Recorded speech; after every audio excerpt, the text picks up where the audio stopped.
The never-ending comedy, shall we say, not only of the current British government, but even the current status of Brexit and the continuing, well, comedy of errors that it continues to give us just continues to roll on. It is no it is no exaggeration that Brexit has been one of the biggest, single biggest effects of, shall we say, political comedy the UK has seen for quite some time. And it would be incredibly funny if I were not living in the UK. Unfortunately, I am, and I have to live with these people ruling over us, making these decisions, and constantly being absolutely wrong at every single turn that they seem to make on this. And we are, late again, we've already gone continuously over the Japan trade deal and how bad that is, and about essentially how it adds nothing to the UK. And why are they so desperate for this Japan deal? Well, like pretty much everything else next year, they are going to be desperate to show in any way, shape, or form that they can that Brexit is some form of success. And trust me, they are going to try and pick the most tiniest, minuscule things they possibly can. And this, of course, brings us to what the International Trade Secretary, their official Twitter, tweeted out. And we'll get into that article right now. Because not only did they then tweet it, they then had to retract it. Yes, an official governmental body, Twitter, put out a tweet, which we'll get into soon, and then was forced to retract it after it turned out, surprise, surprise, not to be true.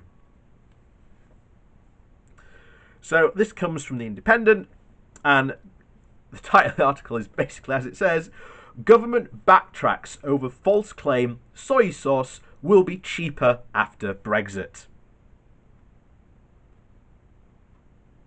So the government has been forced to backtrack after falsely claiming that its trade policies will cut the price of soy sauce after Brexit. The Department for International Trade, the Twitter account, posted on Tuesday night that the ingredient will be made cheaper thanks to our trade deal with Japan. But trade experts pointed out that the agreement, in fact, would only prevent the salty condiment from getting more expensive under a no-deal Brexit than it currently is. This is because the UK currently enjoys the benefits from the EU's trade deal with Japan, which was in danger of losing it because of Brexit. Opposition politicians said that the government's trade policies were increasingly characterised by exaggerations and mistruths. I wonder why. And this is going to be the pattern now. Anything to try and justify Brexit is going to be an exaggeration or just a complete mistruth. And trust me, next year these are going to come thick and fast.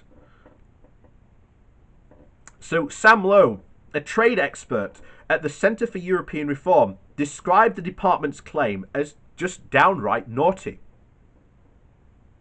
He noted that the sauce was already zero rated under the EU-Japan deal, and that the UK-Japan deal would just simply mean it won't get more expensive at the end of the year.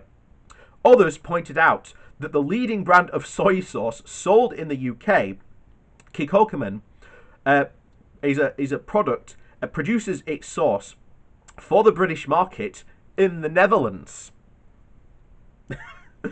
This means the product could get more expensive in the event of a no-deal Brexit. On the 31st of December, EU trade deals will stop applying to the UK because of the end of the Brexit transition period. and the UK has struggled to replace all the EU deals, with some major countries like Mexico and Canada still unaccounted for. Acknowledging the error on Wednesday morning, the Department of International Trade's Twitter account said, to clarify, thanks to the UK-Japan trade deal, soy sauce will be cheaper than it otherwise would be under WTO terms, on which we would be trading with Japan from the 1st of January if we had not secured a UK-Japan trade deal.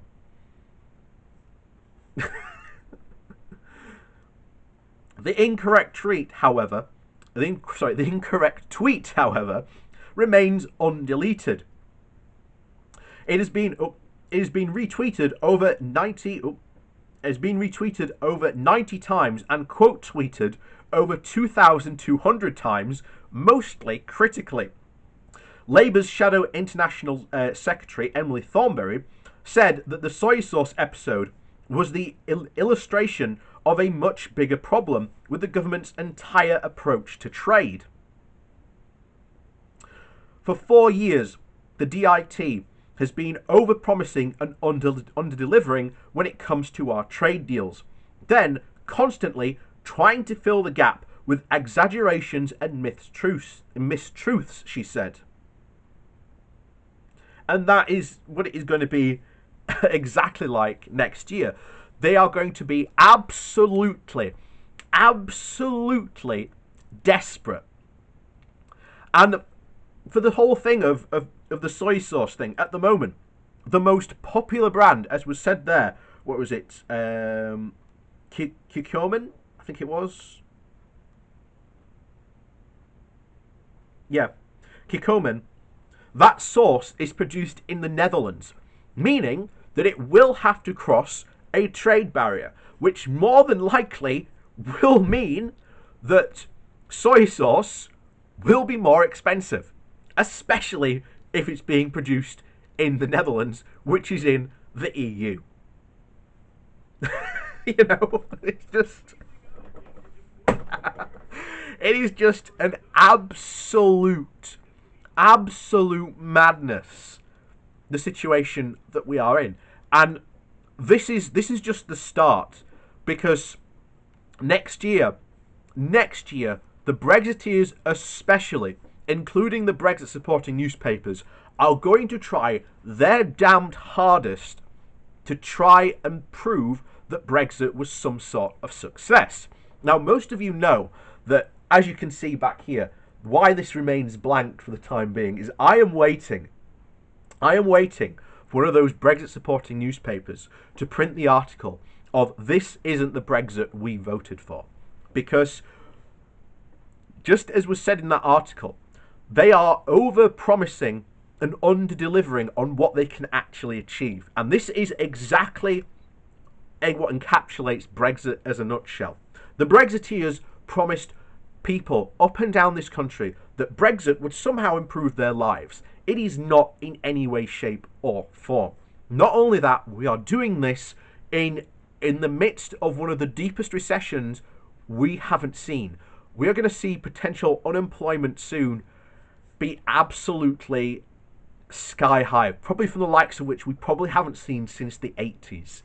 And I really do worry, because the Tories are not going to help those hundreds of thousands of people who have lost their job because of COVID. And then you're going to get, especially next year, you're going to get businesses essentially ramp down production in the UK because, quite frankly, it's just not worth producing as much in the UK compared to producing it in Europe. So there's going to be job losses there. And the government, the Tory government, has just shown that it is just not capable of managing this crisis. And if you think this is how they're managing it now, you can forget it. I've used the term before, austerity on steroids. And that is what is going to happen next year. So if you thought the last 10 years of austerity were, they are going to look like definitely years of plenty compared to the next decade, especially if the Tories somehow manage to continue to rule. However, looking at today's polling, the Labour Party are having significant advances in many areas where the Conservatives used to traditionally dominate. I wonder why. But anyway, that's definitely a story and a video for another time, I think. So, with that said, thanks for watching. Please do hit that like and share button. It does help out the channel a lot. Also, if you are new, please do hit that subscribe button. We talk about British politics a lot on this channel. It's what we do. Also, if you'd like to support the channel in a different way, there are links down below to my Patreon page, as well as a one-off donation link, should you like to support the channel in that way. And thank you very much so to the people that do support my channel in this way. You are helping me to help build a really good lefty UK channel. So, with that said, thanks for watching, and we'll see you all next time.